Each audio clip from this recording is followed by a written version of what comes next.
não estou fazendo nada aqui. Tá esquisito isso, né? E ele falou, vou fazer alguma coisa hoje, né? O cara chegou, ela perguntou, interpretou, fez massagem, não sei o que e tal. O cara foi embora, tal, no dia seguinte, né, na outra sessão, e falou, olha, não gostei daquela terapia passada. Estava muito melhor do outro jeito. Eu não dormi bem, eu não passei bem. Você pode voltar daquele jeito? Eu falei, tá bom, né? Percebe? Então tem uma lógica assim, que é interessante. Se você não atrapalhar, a pessoa mesmo vai, né, trazendo coisas, vai e paga, né? Então, mas para mim dá mais trabalho ficar assim do que botar a mão e fazer, e cutucar, né? Até pelo narcisismo, você quer mostrar que você sabe, que você interpreta, né? Que você é capaz de fazer uma massagem incrível, né? O outro não tem mérito a gente ficar muito, né, passivo assim, enfim. Né? Não é fácil, mas... Então tem muitos pacientes que precisam desse... Né? Então eu vou passar aqui um filminho que ilustra um pouco esse momento da terapia. Vê se ele entra aqui. Então, olha, quando vem a onda, né, o que acontece é ajudar o paciente a surfar na onda, falar, não tenha medo, né, como o Reich falava, né, vem uma onda e você... Peraí. Oi? Deixa. Então, olha, a onda está vindo. São 10 metros, uma onda de 10 metros. Fala, segura a onda, né? Vamos lá na prancha. Olha lá, o cara tá... Vamos lá que dá tudo certo, né? Isso é o momento da parteira, né? Vem aquela intensidade, olha, o Reich falava, parar de temer a natureza que existe dentro de si. E aí você vai desabrochar, né? Tem um ímpeto natural de cura. Pode aumentar o som um pouquinho? Tem um ímpeto natural de cura que vai fazer você desabrochar. Vem de dentro isso, percebe? Você não precisa criar um movimento na pessoa, né? Você pode autorizar isso a acontecer e aquele ímpeto de vida, aquela autorregulação da pessoa vai fazer as coisas desabrocharem, né? Esse é um vídeo que eu gosto muito que mostra isso. Olha, cada um tem um ímpeto natural de cura, tem uma sabedoria natural. E aqui é outra metáfora. Então, olha, aqui é o terapeuta, aqui é o paciente. Nós estamos passeando pelo mar do inconsciente dele e os peixes pulam para dentro do barco. Percebe? Olha, tá cheio de peixe pulando. Isso aqui o Freud já falava, o tempo todo os peixes estão pulando. A gente que não enxerga, né? O inconsciente está se manifestando o tempo todo. Então é uma metáfora, olha, uma sessão de biodinâmica aqui. O analista só leva, ó, os peixes estão chegando aí, ó. Vocês vão ver que vai cair mais peixe ainda. E o paciente aqui assustado com o inconsciente dele. Vocês vão ver, é muito interessante, claro. Então, olha, vejam, né? Você não precisa fazer nada. Se você passeia pelo rio do inconsciente e os peixes vão caindo lá. Os peixes estão... Né? Olha lá, ó. Vai cair mais, ó. Vem mais peixe aí.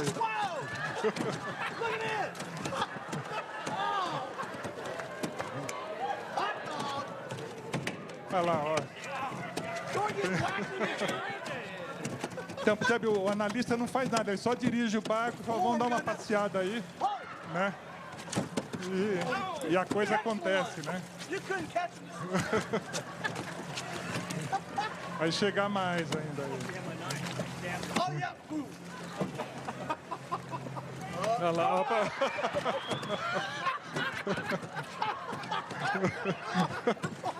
A sessão é assim mesmo, a sessão de biodinâmica, às vezes é um monte de peixe pulando no barco. Olha lá, mas...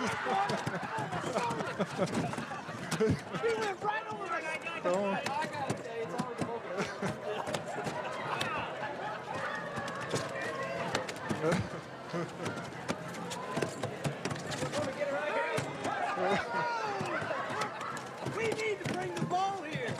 E olha lá, cheio de peixe pulando. Então essa é uma sessão, né, típica desse método da parteira. Fala, olha, você não precisa fazer nada, você passeia pelo rio lá é só uma conversa, ou põe a pessoa deitada, as coisas vão acontecendo, né? Vão os insights, emoções e processos vão se desenrolando sozinhos aí, né? Vão desabrochando como aquela flor, porque tem um ímpeto natural, né? A gente acredita nisso, na autorregulação, na autoexpressão. Então, né, se a resistência não está muito forte, só um pequeno relaxamento, uma pequena conversa e as coisas andam. né? Então, a gente, na biodinâmica, isso é muito valorizado, né? Aprender a deixar acontecer esse tipo de coisa aí, né? E acontece mesmo, né? Isso é... E, quando tem uma resistência pequena, a gente começa a fazer algumas intervenções. Às vezes, né, a pessoa está tendo aquele processo, começa a chorar, travou alguma coisa. Aí você faz uma massagem no pescoço, né, a coisa já vai, ou põe um exercício de estresse, enfim. Às vezes, uma pequena intervenção é necessária porque dá uma travada, né? É uma coisa que é muito mutável, né? A sessão tem momentos que está livre, momentos que a coisa prende, então a gente vai dançando conforme a música ali. Quando tem, né, uma resistência média, aí você vai usando mais técnicas, aí você tem que usar a sua caixinha de ferramentas, porque se deixar solto, o processo não anda. Ou anda um pouquinho, dá uma travada, ou simplesmente não anda. Aí a gente começa, então, a usar o nosso repertório, né? Na biodinâmica tem muito uso de massagem, né? E a massagem não é uma coisa mecânica, né? É uma mão que fala, uma mão que ouve, que dialoga com as pessoas, com o paciente. É uma conversa por via não verbal, tá? É um diálogo mesmo, né? Você escuta, você percebe coisas, você diz coisas, tem a intenção que a gente põe no toque, né? Tem os exercícios que todo mundo conhece muito bem. Então, nesse momento que tem uma resistência média, a gente já começa a usar todos esses recursos corporais, porque são muito válidos, não só os corporais, tem a interpretação da resistência, tem um método analítico, enfim. Você começa a ter que tirar a sua caixinha de ferramentas para funcionar, porque senão a coisa não anda. E o que acontece? Quando tem uma resistência muito alta, aí sim você vai usar esses métodos mais, né, análise do caráter, dentro da visão biodinâmica, se, né, ela é utilizada aqui nesse momento. Quando tem uma resistência alta, aí é preciso, né, é o que eu chamo aqui, né, quando a pessoa está encouraçada, percebe? Às vezes tem ela está envolta, você não atinge, né, você não consegue chegar até a pessoa numa conversa simples, né? A libido, né, o Eros aqui também, né, não bateu na parede da couraça e não entra, né? A libido não circula. O coitadinho do cupido, né, se esborrachou ali na couraça e não rolou nada aí, né?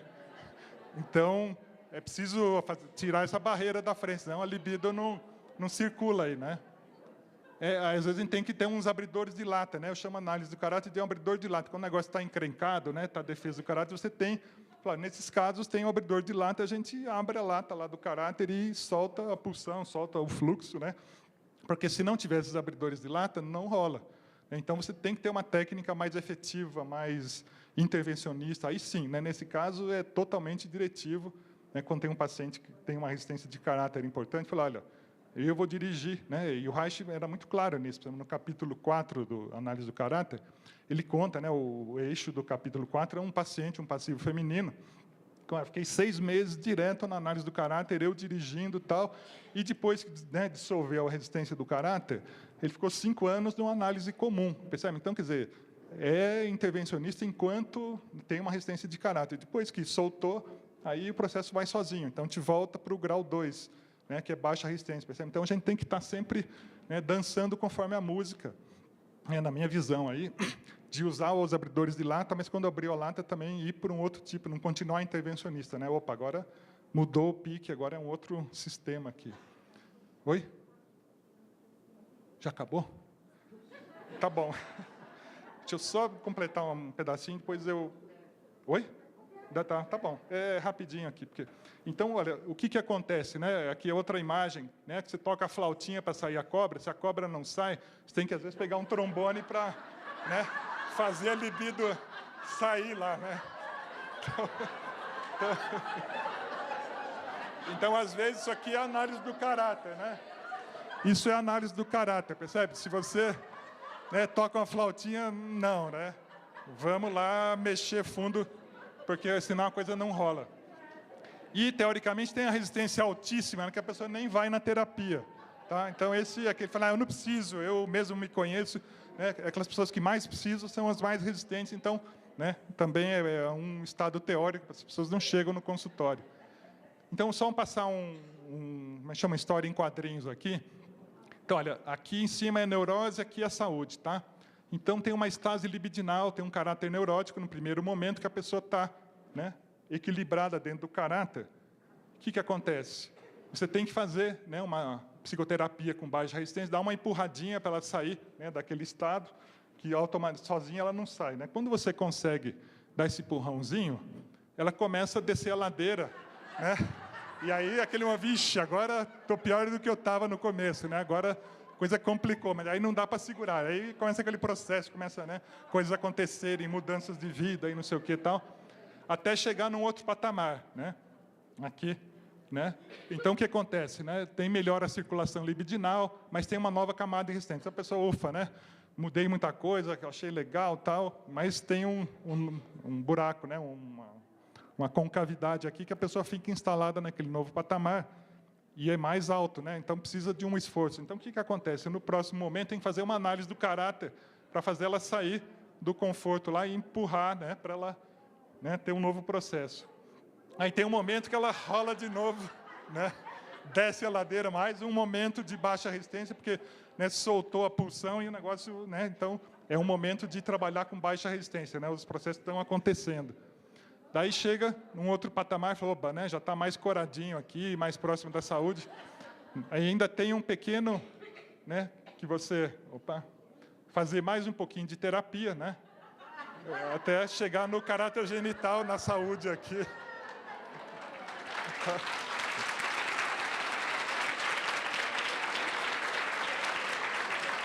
Então, e só uma coisa, olha, quando a pulsão, esse slide é bonitinho, deixa eu só mostrar para você, olha, a censura vai cochilar, olha, quando ela cochila, a pulsão aparece, tá vendo?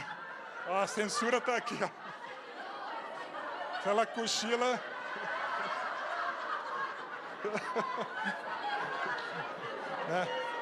Então é isso, ó, então, olha, teria mais coisa para falar, mas eu vou deixar por aqui, porque o tempo já passou, então... percebe? Então, quando a censura afrouxa, começa a acontecer coisas, né? Sai da moldura e a libido vem mesmo, então, tá?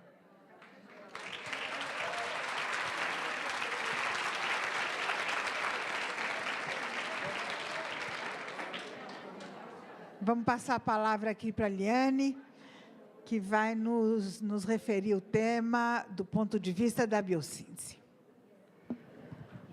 Bom... Ricardo, você me inspirou profundamente. Olha, eu primeiro quero dizer alô, boa tarde para todos. Eu prometo que eu não vou chorar esse ano, eu não sei. Você sabe qual é o problema? O problema é que a gente vai ficando velha e vai chorando mais facilmente, entendeu? Mas a resistência cai. E essas, assim como o Ricardo apresentou aqui, essas são as nossas reuniões de terça-feira, divertidas assim, entendeu? Eu, antes de falar do Boadella, eu quero falar um pouquinho que eu entrei na terapia corporal nos anos 60, final dos anos 60. Eu, claro, não conhecia o Reich, porque também tão velha não sou, né? Mas conheci o Lowen, a Eva Reich foi minha professora, o Boadella, a Gerda, o Kelleman, todos eles eu sempre fui mamar na fonte. Quem é? Ah, tá bom. Cheguei na Alemanha, disseram assim, aqui existe um homem chamado Bert Hellinger. Aí eu fui lá e trouxe também, agora estou à procura do próximo. Vamos ver quem é o grande homem da minha vida. Então, mas eu quero dizer para vocês uma coisa, pensem bem, eu vim da psicanálise, todos que são meus alunos sabem, do Rodrigues, do Emílio Rodrigues, da psicanálise argentina, uma formação assim, até mais aberta, porque o Rodrigues era um homem muito aberto. Aí o Rodrigues que me disse, tem um homem em Nova York que se chama Lowen, vai lá. Aí eu vou, aí eu chego, o Lowen fala, levanta e tira a roupa. Como, doutor Lowen? Levanta e tira a roupa. Aí eu vou para o Boadella, ele fala, deita e não fica, não faz um som. Aí deita, levanta, senta, o que eu faço? Aí fui para a Gerda Boysen e ela me passou uma pluma. A sessão inteira ela me passava uma pluma. Precisa ver que orgástico que foi aquela pluma. E aí eu fui no Kelleman, e o Kelleman dizia, brasileiro é muito atrasado o tempo inteiro, o Kelleman é um homem poderoso, e eu nem estava atrasada aquele dia, juro por Deus. Então, a cada um é um senta, levanta, respira, não respira, põe som, não põe som. Eu fiquei meio na complexidade da terapia corporal, entendeu? Então, é assim que eu me decidi que eu ia fazer todas as escolas. Agora eu vou fazer biodinâmica, viu? Porque eu só estive com ela, mas não fiz ainda. Aí eu quero dizer para vocês, hoje sobrou aqui para mim, né, falar da biossíntese, que é alguém que eu gosto muito, muito, muito, que é o Bodella. Eu vou levantar também para ir perto, já que todo mundo levantou, né? Posso? Apertar eu sei. Cadê aquela coisa bonita assim que você tinha na mão? Não, você tinha um negócio bonito ali. Ah, era isso aqui? Ah, bom. Olha que coisa mais bonita, veja. Então, quem é o Bodella? O Bodella, na verdade, quando eu cheguei no Lowen, e o Lowen dizia, tira a roupa e grita, e tudo era muito esquisito, né? Como tira a roupa? Tira toda a roupa, você tira toda não, só um pouco. E aí você fica sem saber direito. Mas quando eu cheguei no Bodella, a primeira coisa é, entra na caixa de orgônio. E aí eu fiquei lá dentro, na caixa de orgônio, todos os dias, 10 dias, eu entrava todo dia. Não senti muita coisa, mas talvez porque o Lowen disse que gostava de mim porque eu sou histérica, né? Isso que é. Então, eu fui experimentar aquela caixa de orgônio todos os dias e todas as vezes que... Ele não tem mais a caixa de orgônio. Como disse o Ricardo, as coisas foram mudando, né? Muito. Mas por que eu me apaixonei também pela biossíntese? Eu estava com ele agora, há 2 meses atrás, e perguntei para ele, afinal, David, o que você pensa de caráter em biossíntese? Porque ele é muito, muito reichiano. Ele é um cara fiel. Ele entrou na vegetoterapia do Reich. Opa, para baixo, está vendo? Não sei. Não. Esse é ele. Ele está com 81 anos, super produtivo. Vão sair 3 novos livros dele agora. Ele lançou um de poesia, acabou de lançar um de poesia, e ele está cada vez mais poeta. Meio desencarnado ele sempre foi, mas ele está cada vez mais assim, mas ele é realmente um ser do outro planeta. Olha, esse é o centro dele, lá na Suíça, que é um lugar que todos estão convidados a ir. Ele dá 1000 workshops durante o ano, e é um lugar onde você fica na montanha, em Heiden, em frente a um lago, e vê a Suíça, a Itália, a Alemanha, e 1000 vaquinhas suíças passeando por ali o tempo inteiro. É maravilhoso. O centro dele, ele acredita. Ó. Então, o Bodella entrou realmente na vegetoterapia, né?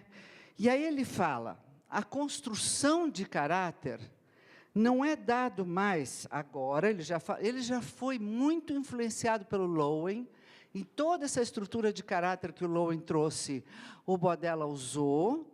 O Bodella veio da Ola Hackness, da Nick Val. Ele pegou toda a parte reichiana, quando o Reich estava já lá em cima, na Noruega. Foi lá que ele fez a escola dele. Mas ele também foi o primeiro terapeuta que levou o Lowen para fazer a primeira conferência na Europa, na Bélgica, que eu até estava lá. Foi a primeira vez que eu vi o David e o Bodella e o Lowen juntos. Eles brigavam muito, é claro, né? Mas pensem bem, na hora que o Bodella fala, ele tem toda a questão dele, é fora do referencial analítico. Então, ele não pensa mais caráter em termos de fase anal, oral e fálica, mas sim todo dentro da questão relacional. Ele ficou com o Fairbairn, com o Sullivan, com o Bowlby, Daniel Stern. Ele é uma pessoa muito curiosa e muito estudiosa. Outro dia eu cheguei lá, há uns 3 anos atrás, e falei, David, o que você está lendo?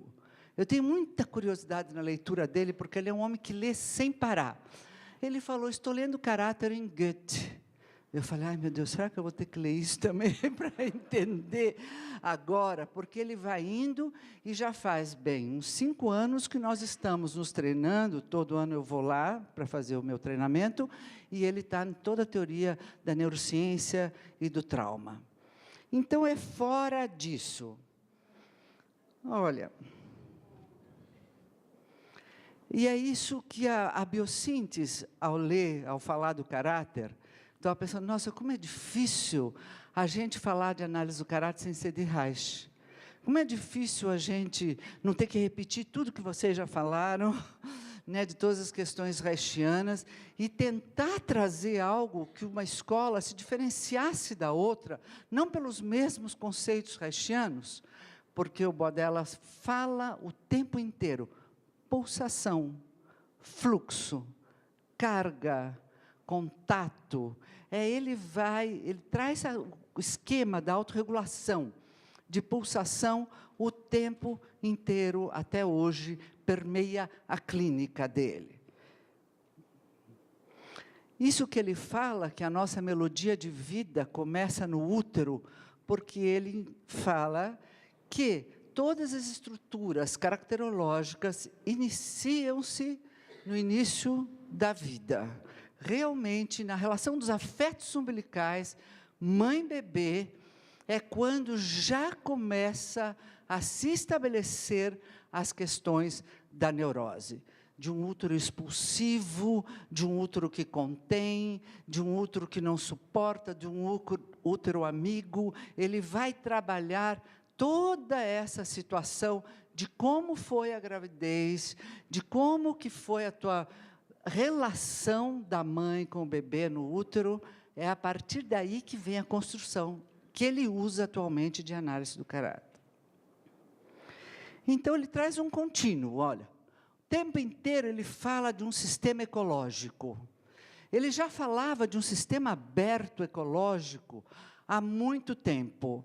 Ou seja, aquilo que o Reich colocou, de um oceano cósmico que pulsa exatamente junto com o oceano orgânico, esse é o sentido de unificado e de uno que ele tem. Os dois precisam pulsar juntos. O Bodella pensa ecologia, sistemas abertos, não sistemas fechados, o tempo inteiro. Então, é a gravidez, é o feto, é o nascimento, é a vida pós-uterina, nesse contínuo, o tempo inteiro. Quando ele vai trabalhando, e a gente vê clinicamente o quanto ele vai passando por esse contínuo. E aí ele coloca, ele usa muito a teoria de campo, hoje em dia, e a teoria, o útero como um campo organizador, o olhar da mãe com o bebê como um campo organizador, o toque, o contato, ele vai o tempo inteiro fazendo uma construção da teoria de campo. E aí ele coloca o parto normal como um orgasmo.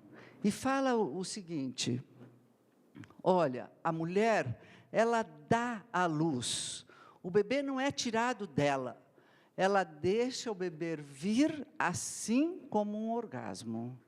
Então, toda a questão dele com a Eva Reich, que a Eva Reich foi minha professora, e que ela estava muito com ele, pela questão da prevenção à maternidade e à infância. Foi um trabalho que a gente fez durante muito tempo com a Eva Reich, que eles se dialogaram muito. Hoje em dia, ele dialoga muito com o Kellerman.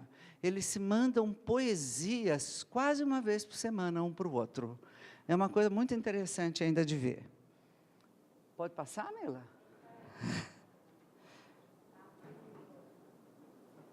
Nós vamos ver um filme, e eu quero que vocês respirem um pouco.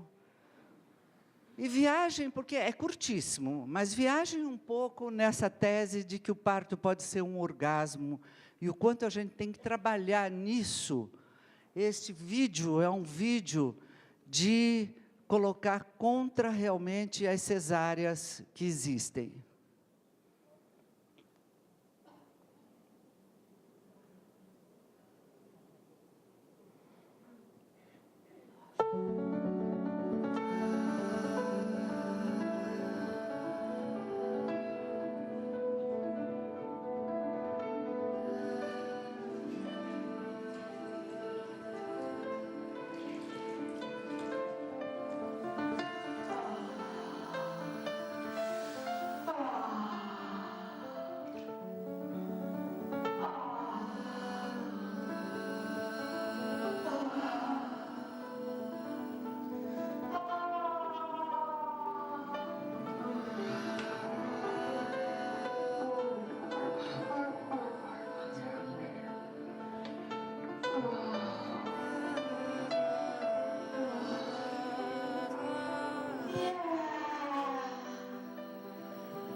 Unbelievable, the sensations that are like washing over your whole body.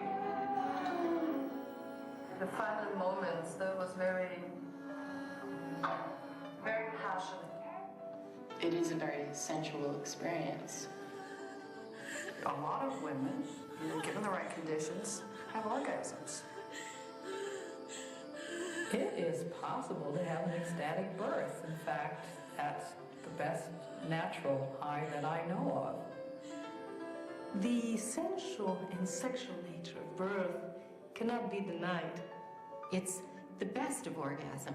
You know, the best of orgasm is that deep intimacy. It's that moment of connection. That exquisite feeling of quaking and trembling. We were made to have babies. Don't just turn your body over to medicine. I want to go out and take a big billboard, and I want to put on that billboard, Women of Earth, take back your birth. Just as you allow yourself to enjoy your sexuality, enjoy your birth. Podemos cortar. Voltar lá. Então, respirem um pouco.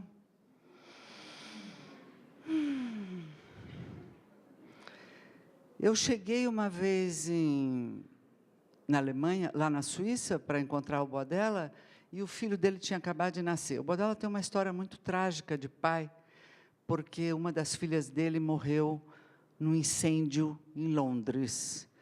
E, a partir desse momento em que a filha morreu no incêndio, ele tornou-se muito triste e começou a viajar pelo mundo e espalhar a biossíntese. Depois, no segundo casamento dele, eu cheguei lá, no dia seguinte que tinha nascido o filho dele na água, em casa, e ele estava com a mulher dele, tomando vinho, na varanda, o bebê dormindo, uma coisa incrível. Ele acredita, e por isso que se fala biossíntese, é um estilo de vida, porque tudo que ele propõe como biossíntese é a crença que ele tem, né? Alguém que influenciou muito ele foi o Frank Lake.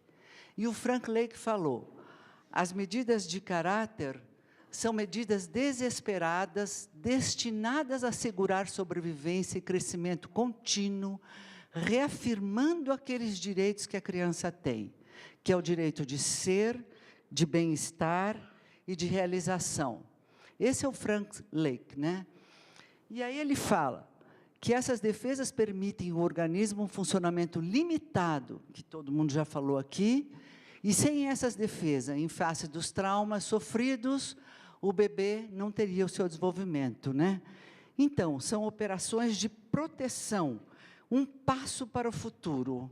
O Boadella coloca que essas defesas são importantíssimas de existir nesse lado mais positivo dela, que a Odila estava trazendo, porque, no sentido, o indivíduo fica aprisionado ao trauma, apaixonado pelo trauma e sem a possibilidade de ir para o futuro se ele tiver despido de todas as defesas dele.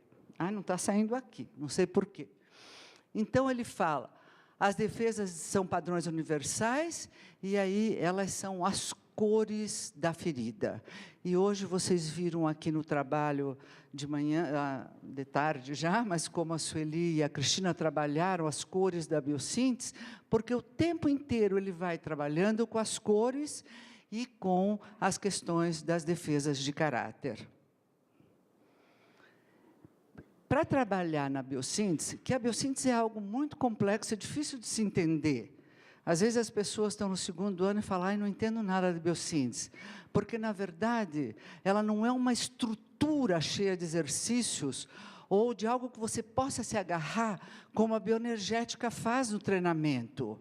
A biossíntese, por ser uma visão muito existencialista, é muito existencial, depende muito da relação, da ressonância, da minha abertura e do meu grounding, de estar naquele momento com o outro ser. Então, ela fica complexo. E ele trabalha essas 3 teorias aí que ele chama de centering, grounding e face. Vamos ver o que é isso, né? Esta é a grande tese dele, após o nascimento. Se este contato de olhar da mãe com o bebê não acontecer ao nível relacional, então ele vai dizendo que a estrutura das defesas vão acontecendo. A estrutura de defesas caracterológicas para a biossíntese acontece no colo da mãe.